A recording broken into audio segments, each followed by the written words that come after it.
Welcome back, everyone. In this unit, we're going to take a look at exercise 10.3. And right here, we're looking at the present value. We're trying to calculate the present value of the very simplest, ordinary, simple annuity. Okay, so let's take a look at this right now. Let's take a look at number 1.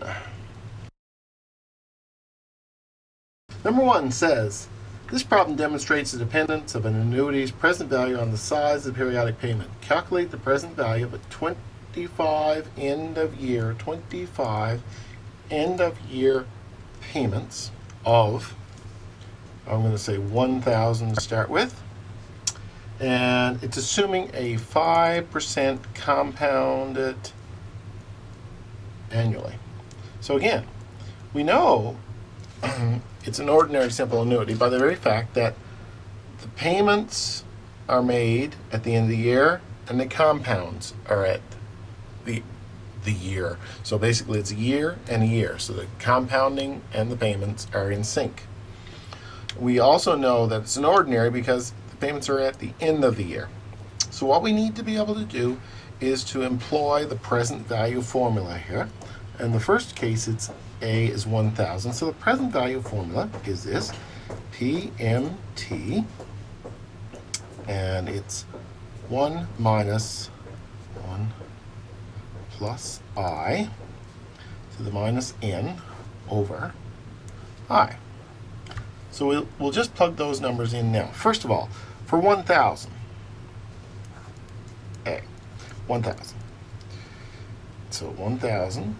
This is the present value we're calculating. 1,000. 1 minus 1 plus 0. Gotta remember now, 5%, 0.05 to the minus n, and there's 25 compounds. 25 divided by 0.05. Now, if you do the math on that, that will come out to 14,093.94. So that's for 1,000. Then it says, well, what about if we took 2,000? Well, 2,000, again, we'll employ the same thing. Now, this information that's in the brackets will be exactly the same. In fact, when you did that originally, and I'll just put it here again, 1 plus 0.05 minus 25. 5.05. This, when you run that through your calculator, you'll find that's 28,187. And C, for $3,000, again, you employ this exact same section here. 1 minus 25 over 0.05. And when you crunch the numbers on that, that will come to 42,251. So what we're doing is we're comparing the payments, and you'll see that $1,000 will yield $14,000. $1,000 payments, 25 of them. You know, it's $25,000, 25 payments of 1,000. But considering time value of money, the present value of 25 payments of $1,000. So if someone promised to pay us 25 payments of $1,000, we would accept $14,000 right now. Or if someone promised to pay us 25 payments of $2,000, considering the going interest rate of 5%, that is, we would be willing to accept $20,187 right now as equivalent amount. Or if someone promised to pay us $3,000 for 25 years at the end of the year at 5% compounded annually, we would accept 42,251. We'd be in the exact same state. So essentially, that's how you do question 1. Question 5. Determine the present value of end-of-month payments. So PV of EOM payments of $75 for 2.5 years. Use 8% compounded monthly as a discount rate. So again, we got 2.5 years, we got monthly, end of month. So we're dealing with months here. So we got to convert everything to months. So 2.5 years, we have to ask, well, what is that? 2.5 years is 30 months. 8% then, that's in annuals, 8 divided by 12 will give us the monthly rate, which is 0.666%. Again, so we've got this basic information here. We take the PV equals PMT. And again, you can plug it into your calculator. It'd be much simpler than doing this, but just wanted to show you the detail of what goes on here. Minus N over I. And so that we're going to replace the payment 75. 1 minus 1 plus 0.0066. Convert that percentage to a decimal. To the minus N, we got minus 30 over 0.0066. Now, when you churn all that through your calculator, you're going to get the present value coming to 2,033.16. So essentially what we're saying is that if someone promised to pay us $75 every month for the next 2.5 years, with the going interest rate of 8%, we would be as well off to accept $2,033.16 right now. You got to consider, $75 for 2.5 years or $2,033.16 right now.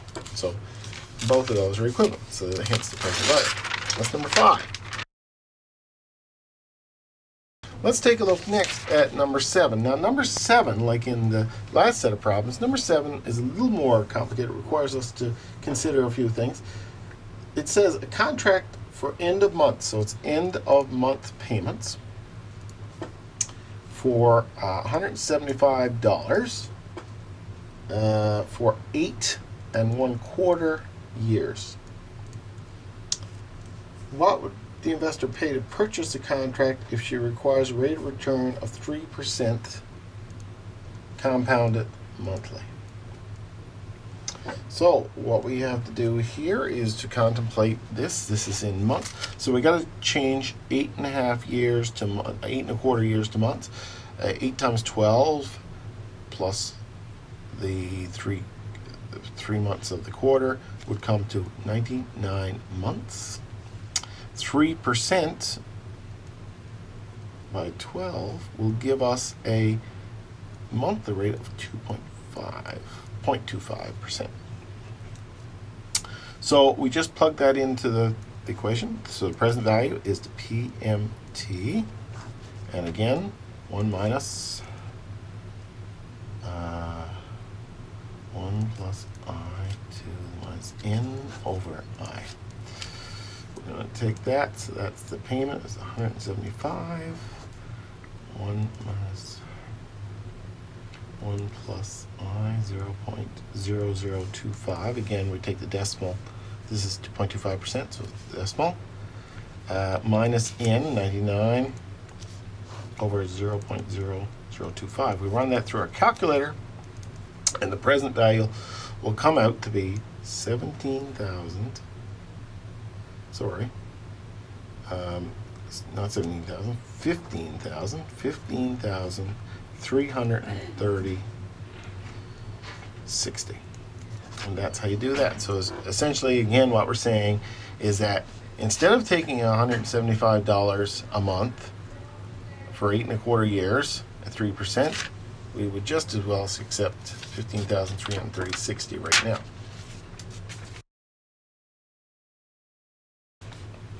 Next, we'll look at number 9. Number 9 says semi-annual payments of $1,240. $1,240 balance owed on a loan for 9.5 years. Interest rate is 5.9, compounded semi-annually. And the current balance on loans, what we're looking for. So essentially, we got $1,240 paid 2 times a year.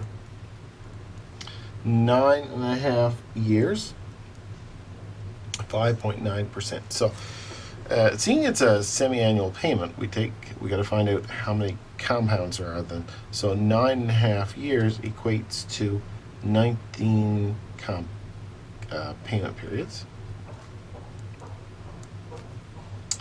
And considering compounding periods, whatever you want to call it, considering 5.9% then is a yearly rate. We've got to divide it by 2 because we're doing 2 compounds a year. 5.9 is 2.95%. So again, we just run the numbers. So PV is payment 1 minus 1 plus I minus N over I. So our payment then is 1240. 1 minus 1 plus 0.0295 to the minus 19 over 0.09295. We do the math on that and it'll come out to $17,840.38.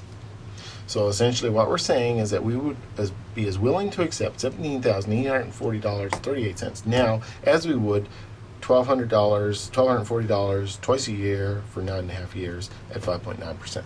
So both of those are equal. And that allows us to effectively pay off the balance of the loan. So the loan balance is $17,840. Okay. Now, what we're going to do next is take a look at number 13.